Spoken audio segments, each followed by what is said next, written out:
आपका स्वागत है।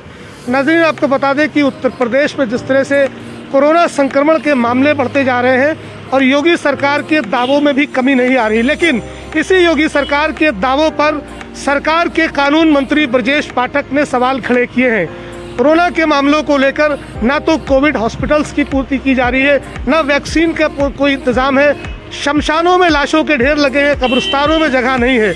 लेकिन उसके बावजूद प्रदेश की योगी सरकार चुनाव में तो पूरी ताकत झोंकती नजर आ रही है।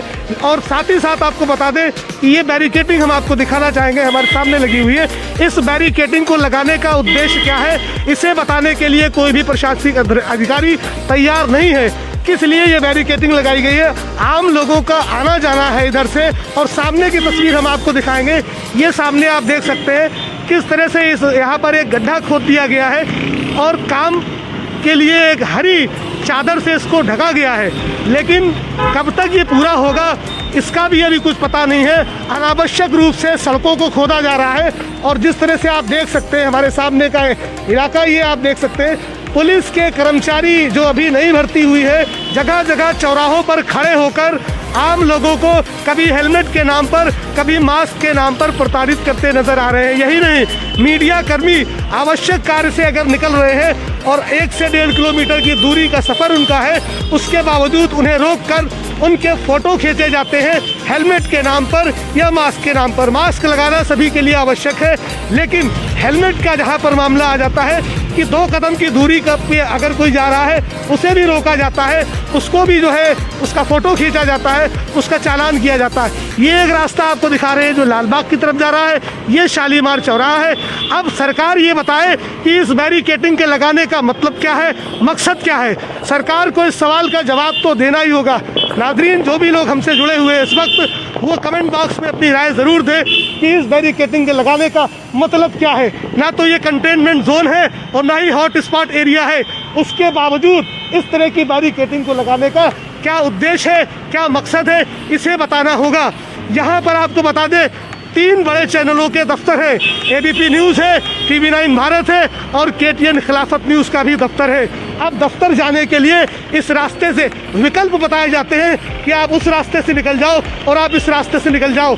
और जगह जगह पर पुलिस कर्मियों को लगाया गया है, मीडिया कर्मियों को ख़ास तौर पर टारगेट पे रखा गया है कि हेलमेट क्यों नहीं लगाया है, ये क्यों नहीं किया है और वो क्यों नहीं किया है। सरकार अपनी नाकामियों को छुपाने के लिए इस तरह के मामले दिखाई दे रहे हैं जो ये बैरिकेडिंग लगाई गई है। इसके उद्देश्य क्या है, इसे बताने में नाकाम रही है लखनऊ पुलिस भी। और प्रदेश सरकार से ये सवाल KTN खिलाफत न्यूज़ पूछना चाहता है कि आखिर क्यों ना तो कंटेनमेंट जोन है और ना ही हॉट स्पॉट एरिया है, उसके बावजूद इस तरह से ये लगाकर बैरिकेडिंग क्या सिद्ध करना चाहती है योगी सरकार। इस पर जवाब तो देना ही होगा सरकार को। अस्पतालों में बेड नहीं है, दवाई नहीं है, कोई इंतज़ाम नहीं है। शमशान घाटों में अभी कल बैकुंठ धाम की तस्वीरें हमने आपको दिखाई, जहां पर 3 मशीनें हैं, 2 खराब पड़ी हैं, 1 मशीन काम कर रही है, 1 घंटा लगता है एक दाह संस्कार में। 8 से 10 घंटे तक लोगों को इंतज़ार करना पड़ता है अपनों का दाह संस्कार करने के लिए। उसके बावजूद सरकार है पंचायती चुनाव में व्यस्त है और बंगाल की चुनावी रैलियों में नजर आ रही है। तो किस तरह से उत्तर प्रदेश में कोरोना के संक्रमण को रोका जाएगा, इस तरह से रोका जाएगा जैसे ये बैरिकेडिंग लगा रखी है।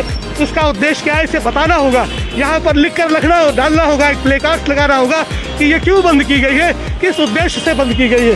दर्शकों, आपसे पूछना चाहता हूँ कि क्या ये सही है, सरकार अगर किसी रास्ते को बंद करती है तो प्ले कार्ड्स के जरिए बताना पड़ता है कि क्यों बंद किया गया है।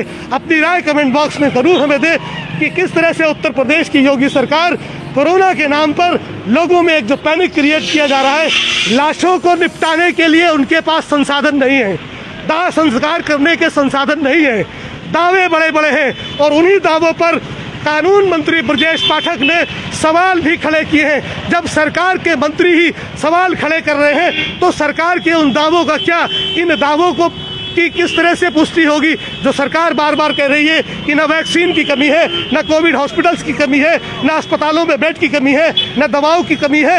लेकिन जो तस्वीरें मैंने आपको दिखाई है और बार बार दिखाता हूँ कल की बात है, सुरजीत सिंह नाम के एक शख्स का हमारे पास फ़ोन आता है जो 3 दिन से कोरोना पॉजिटिव था और तड़प रहा था। उसने कई प्रयास किए कोविड हॉस्पिटल्स या कंट्रोल रूम में बात करने के, लेकिन उससे बात नहीं हुई। मैंने खुद सीएमओ भटनागर को फ़ोन किया, उनका फ़ोन रिस्पांस नहीं कर रहा था। एसीएमओ डॉक्टर अनूप को फिर फ़ोन लगाया गया, उनका फ़ोन रिस्पांस नहीं कर रहा था। कोविड कंट्रोल रूम भी फ़ोन किया गया, वहाँ से कोई जवाब नहीं मिल रहा था। तो किस तरह से लोगों की जानें बचाई जाएंगी? प्रदेश की योगी सरकार को इसका जवाब तो प्रदेश की 23 करोड़ जनता को देना ही होगा। बने रहे हमारे साथ, पल पल की ताज़ा तस्वीरें हम आप तक पहुँचाते रहेंगे। अपनी राय कमेंट बॉक्स में हमें ज़रूर दें। क्या योगी सरकार कोविड संक्रमण को रोकने में सक्षम है या फिर चुनाव में पूरी तरह से व्यस्त और मस्त है? नमस्कार।